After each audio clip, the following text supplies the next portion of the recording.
So let me present the main principle of general equilibrium models. And in order to do that, I would like to start with reminding you what was the main principle of partial equilibrium model. So you remember that in partial equilibrium, when we studied a specific sector, we were supposing that factor prices and consumers' income were constants. Well, right now, under general equilibrium, we do not suppose that factor prices and consumers' income are constant. In fact, we try to take into account, when we study a specific sector, what also happens on the factor markets and what happens in terms of incomes of consumers.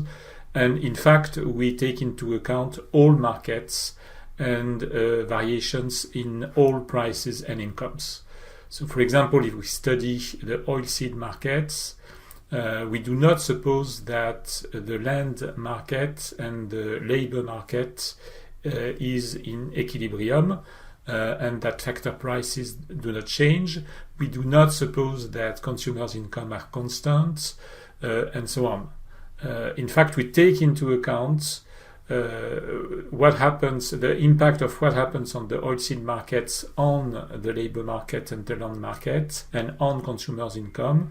And we take into account the feedback effect of these changes on these markets on the oilseed markets. So under general equilibrium, we take into account interdependence between markets, and we take into account equilibrium on all markets. And so this is the main distinction between general equilibrium and partial equilibrium model. So it means that the general equilibrium is more consistent in terms of approach, but of course it is at the same time more complex and more demanding. You remember that in the partial equilibrium model, we used to represent a sector with quantity on the horizontal axis and price on the vertical axis. And we used to draw a demand curve decreasing with price and a supply curve increasing with price. And in fact, the assumption behind that was that, in fact, demand for a good only depends on the price of this good, and supply of a good only depends on the price of this good. And we can in fact suppose that all other variables in the economy were constant. Under general equilibrium model, it's very difficult to do that because in fact we take into account the fact that demand for a good depends not only on the price of this good but also on consumers' income and all other prices. Why? Because in fact, demand for a good is expressed, for example, by a household, and this household has a budget constraint, and so we have to take into account consumers' income, but we have also to take into account all other prices. Of course, the price of substitutes, the price of complements, but also the fact that if the general level of price is very high, the purchasing power of the consumers will be low. And on the other side, if the general level of price is very low, we can suppose that the income of the consumer will give him more purchasing power.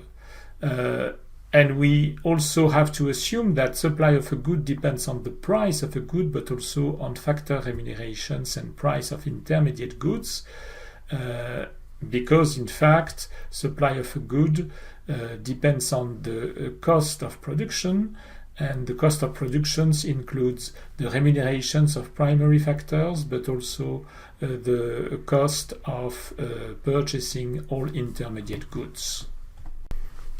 So let me tell the basic principle of general equilibrium models. So the basic principle is that equilibrium on one market depends on equilibrium on all the other markets. Why? If we look at, for example, the same example, the oilseed sector, what happens in this sector depends on supply and demand in this sector. But supply in this sector depends on the cost of production, so the price of all inputs and the remunerations of production factors. And so it depends on what happens on the labor market, on the land market, and on the markets of all potential inputs. And demand depends on income of consumers, but also maybe it depends on activity in other sectors which buy oilseed, for example, to make biodiesel, and so on. So the basic principle of general equilibrium models is that there is an interdependence between all markets, and so equilibrium on one market depends on equilibrium on all other markets. And so it means that we cannot suppose in general equilibrium models that prices or income are constant. All prices and all incomes may vary.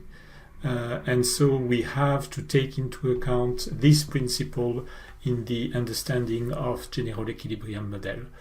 And so an implications of that, which is really important, is the fact that if there is one market in disequilibrium, it means that there is another, at least, market which is also in disequilibrium. Why? Because, in fact, if one market is in disequilibrium, it means that, in fact, there will be an equilibrium process in this market by variations of price. And so it means that it will affect other markets because there is an interdependence. And so it means that the equilibrium process on at least another market is not over.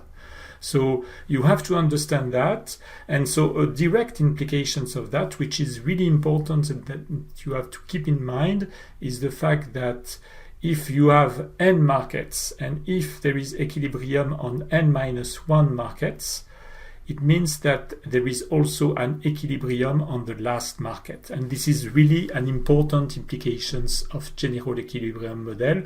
This is what we call the Walras's law.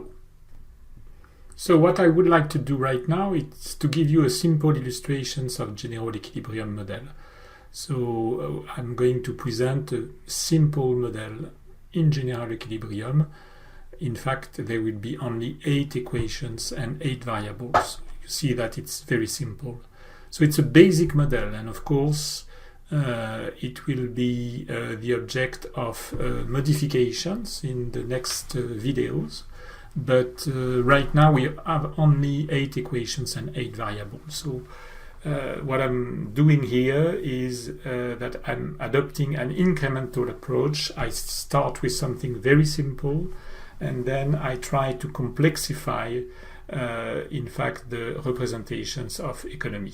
And I would like to emphasize the very important property of general equilibrium model with this model, which is the interdependence of markets. Okay, so this is the main objective of this video and this model.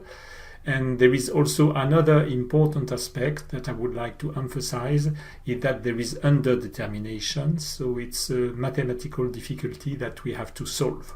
And I will explain how to solve this underdetermination. So I'm going to present a model, very simple model of an economy in general equilibrium. So we suppose an economy with a single agent, without government and without relations with the rest of the world, and there is no investment. So you see that there is many simplifying assumptions. So production gives birth to remuneration, of course, and the income is fully spent on consumption, so it means that there is no saving, and an explanation would be that there is only one period of time, so there is no need to keep money for future periods. The production technology is Cobb-Douglas, so you know what is a Cobb-Douglas, and capital is associated to labor in this production process, and there is the production of a single good, so only one good. And so, of course, because of production and because of production associates capital and labor, which are productive factors. An income is given to the owner of this productive factor who is the single agent, and this single agent owns productive factor, so it's normal that he receives the income from production. And last assumption, the fact that all markets are balanced thanks to price variation. And of course, you've got three markets: output, capital, and labor. So you've got three markets that will have to adjust through variations of prices. So what we do now is that we design a model with a single agent, a single good, a Cobb-Douglas technology associating capital and labor, no savings, no investments, no government, no relations with the rest of the world. So this is a very simple economy. So we need a few annotations for the endogenous variables. Here we have 8 variables. So let us call KD the demand for capital, LD the demand for labor, Y the productions of the unique good, INC the revenue derived from productions and given to the agent, C the demand for the unique good by the agent, P the price of the good, R the remunerations of capital, and W the remunerations of labor. So we have only 8 variables. This is related to the assumptions that I presented earlier.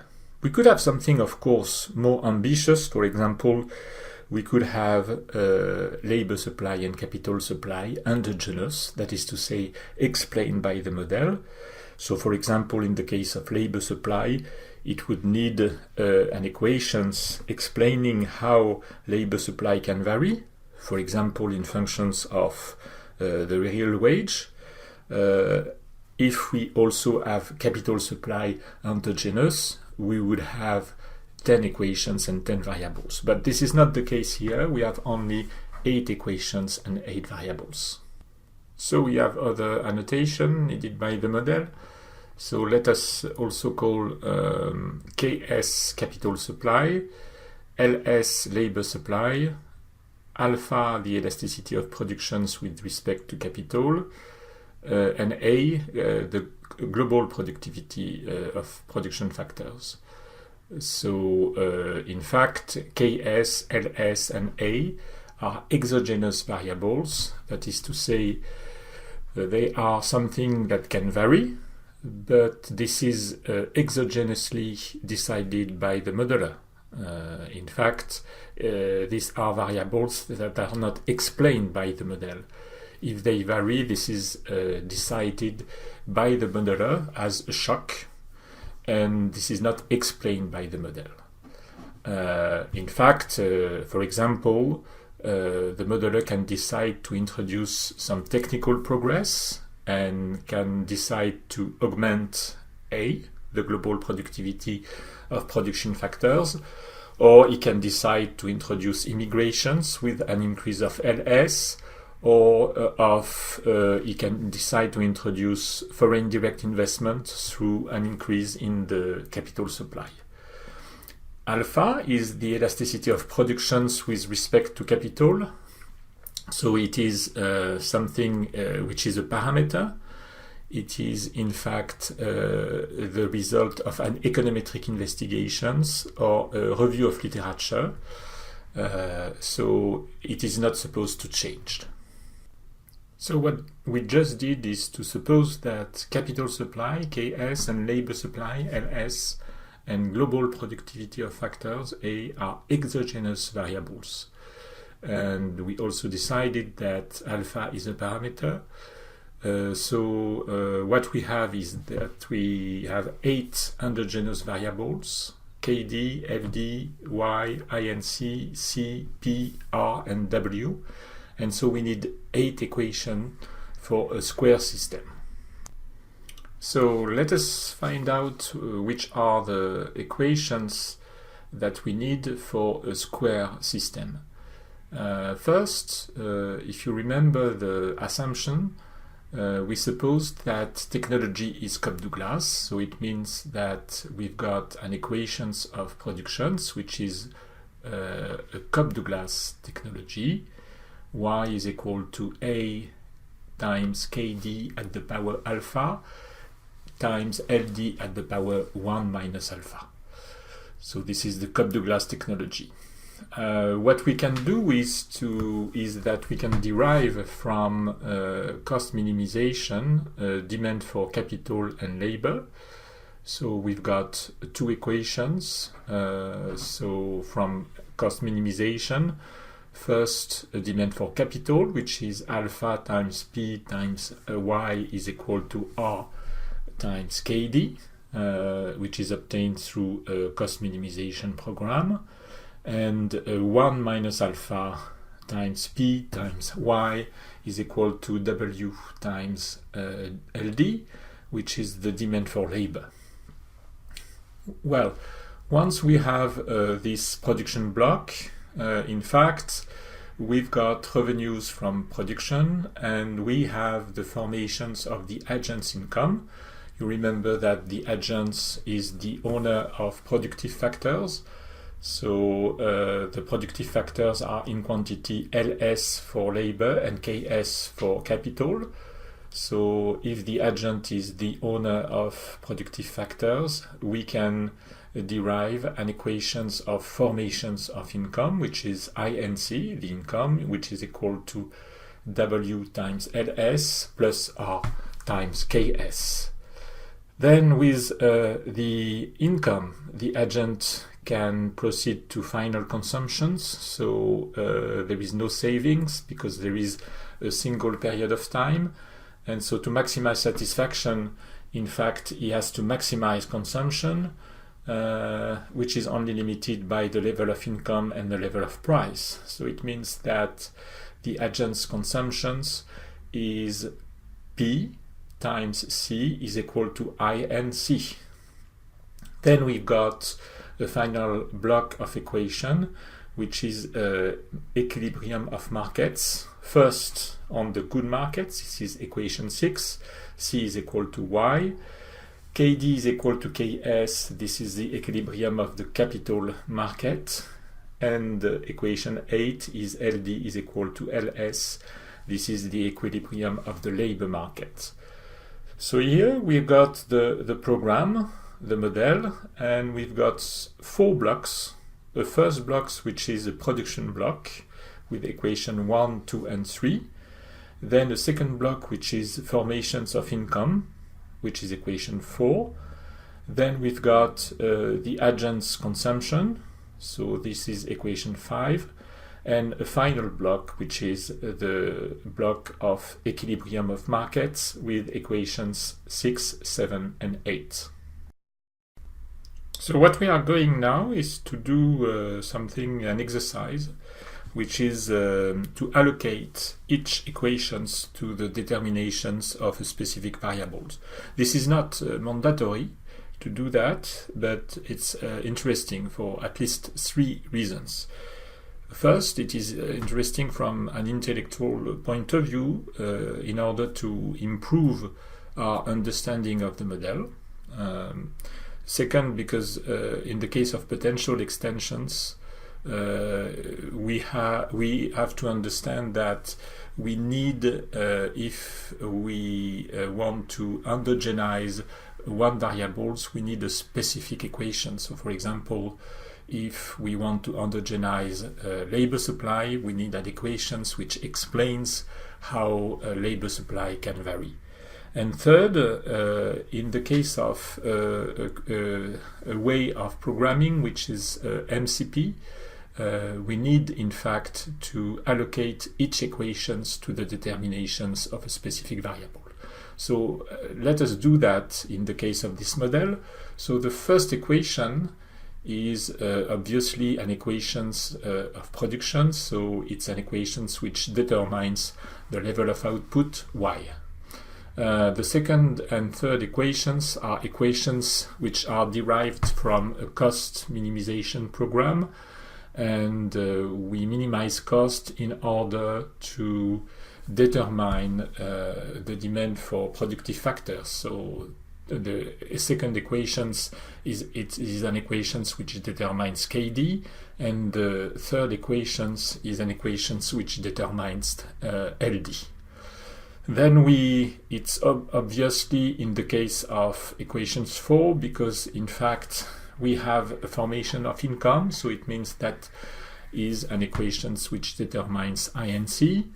And then the fifth equations is obviously something which determines C, because it's the derivations of final consumptions from a utility maximization program. And then we've got equations 6, 7, and 8.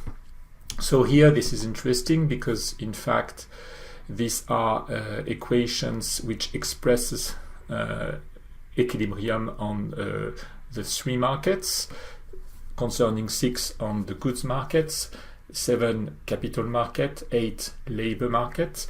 So you know that an equations which is demand is equal to supply is an equations which determines a price. So we've got 3 equations that determine prices on each market. So equation 6 is an equations which determines P. Equation 7 is an equations which determines R. And equation 8 is an equations which determines W. So right now I would like to expose a problem that we have, which is really important, and this is something that will need a specific treatment, and this is specific to general equilibrium models. The problem is that we have 8 free variables in this model, free meaning that these variables can vary on a specific domain of definitions. So in fact they are positive. This is the only restrictions that we impose, but we have only 7 independent equations. Why? This is because what I'm going to demonstrate is that if equation 2, 3, 4, 5, 6 and 7 are verified, then we have equation 8 which is verified. So it means that equation 8 can be derived from equation 2, 3, 4, 5, 6 and 7. And so it means that the system is underdetermined. So let us demonstrate that we have one equation which is not independent. So let's start with equation 6, which is C is equal to Y. This is the equilibrium on the good market. So if you multiply by P, you obtain P times C is equal to P times Y. And in fact, you can multiply P times Y by alpha plus 1 minus alpha, because alpha plus 1 minus alpha is equal to 1.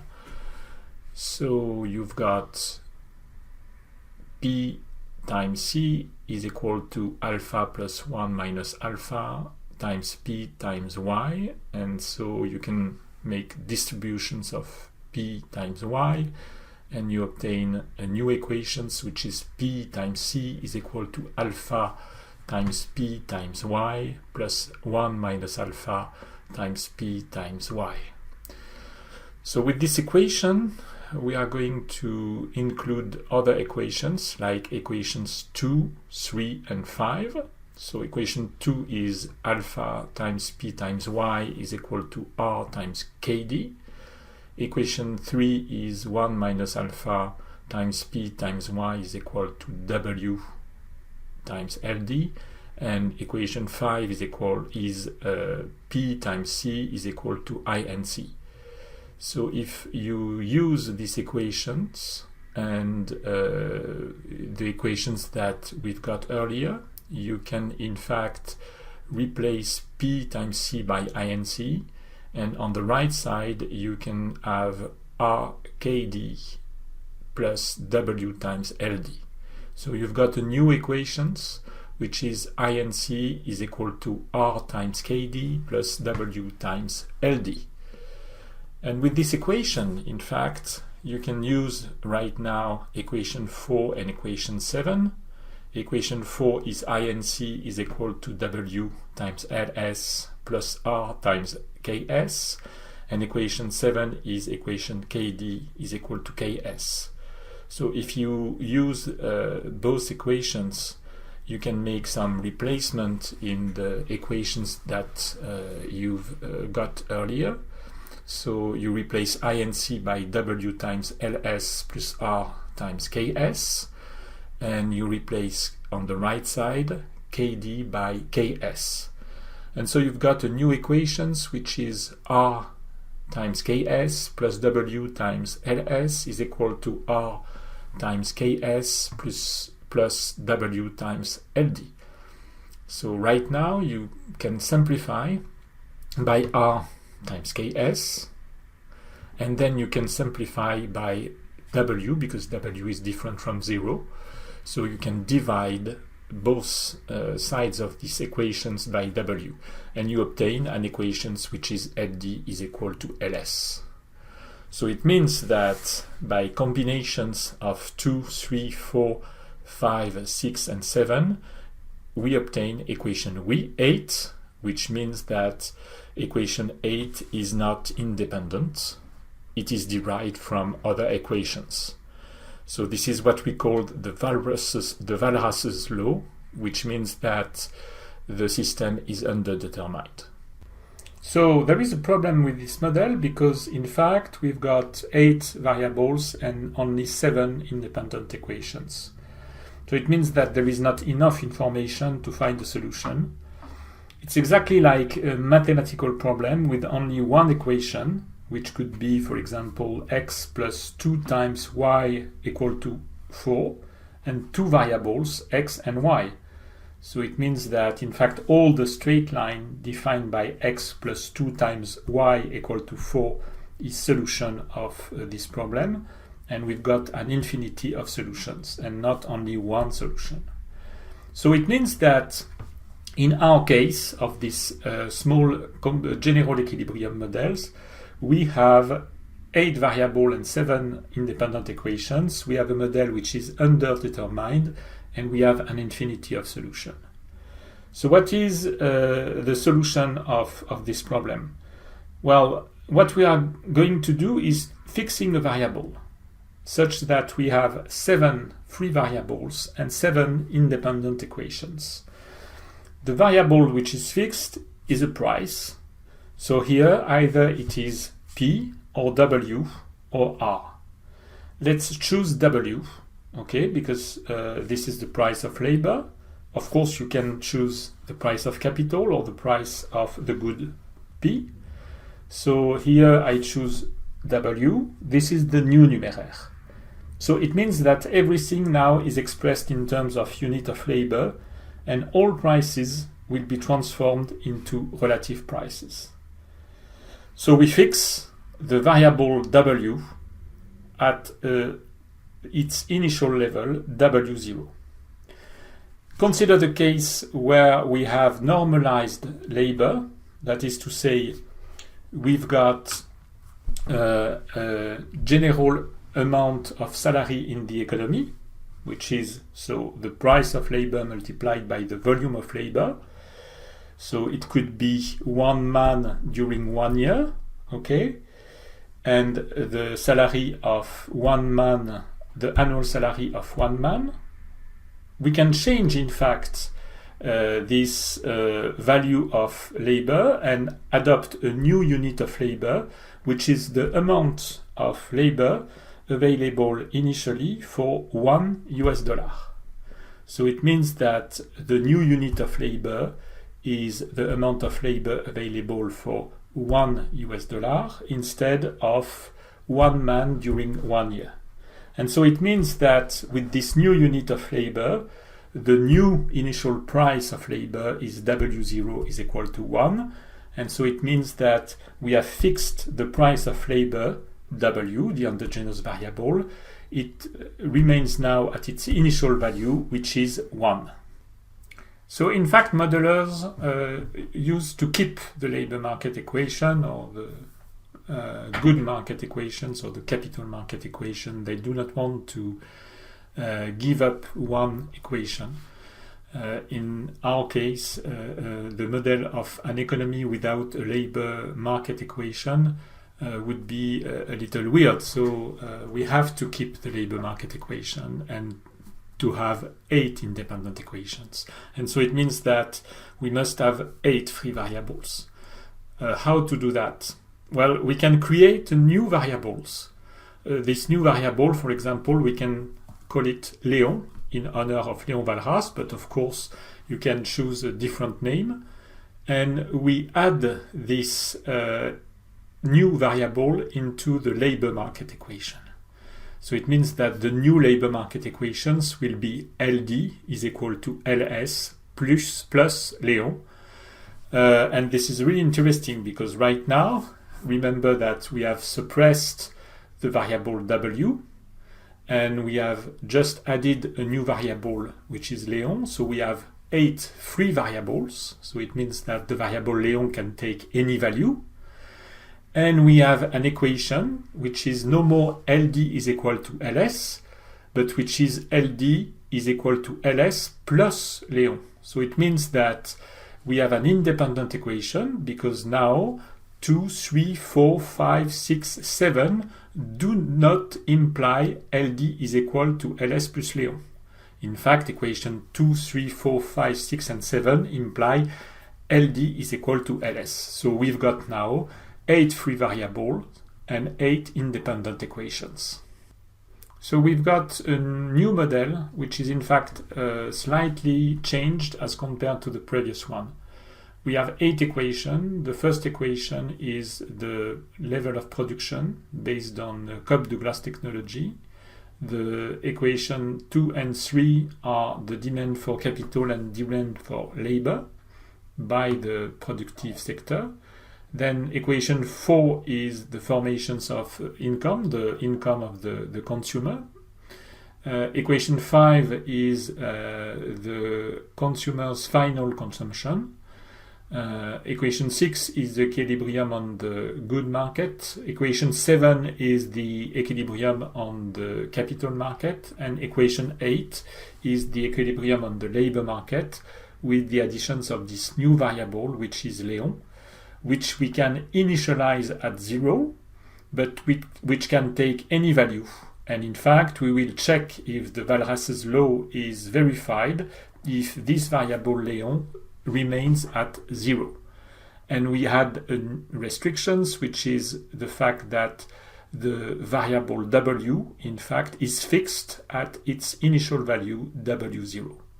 So it means that we have 8 independent equations and 8 variables. Y, the level of production, KD, the demand for capital, LD, the demand for labor, P, the price of the good, R, the price of capital, C, the level of consumption, of final consumption in volume, I and C, the level of income, and Léon, which is this supplementary variable. So I give you now an assignment. So this assignment consists in writing the program that I've just exposed within a new GAMS file. And so you will need to define everything, declare everything, all the parameters in particular that you need for this model. And concerning this parameter, you need some initial data. So I only give you 5 initial data. So the supply of capital, 7,000, the supply of labor, 3,000, and the price of labor, of capital, and of the unique good, the initial prices, they are all equal to 1, which means that we have normalized labor, capital, and the quantity of unique good. And what I would like you to do is to study an augmentations of labor supply by 10% and an augmentations of capital supply by 10%.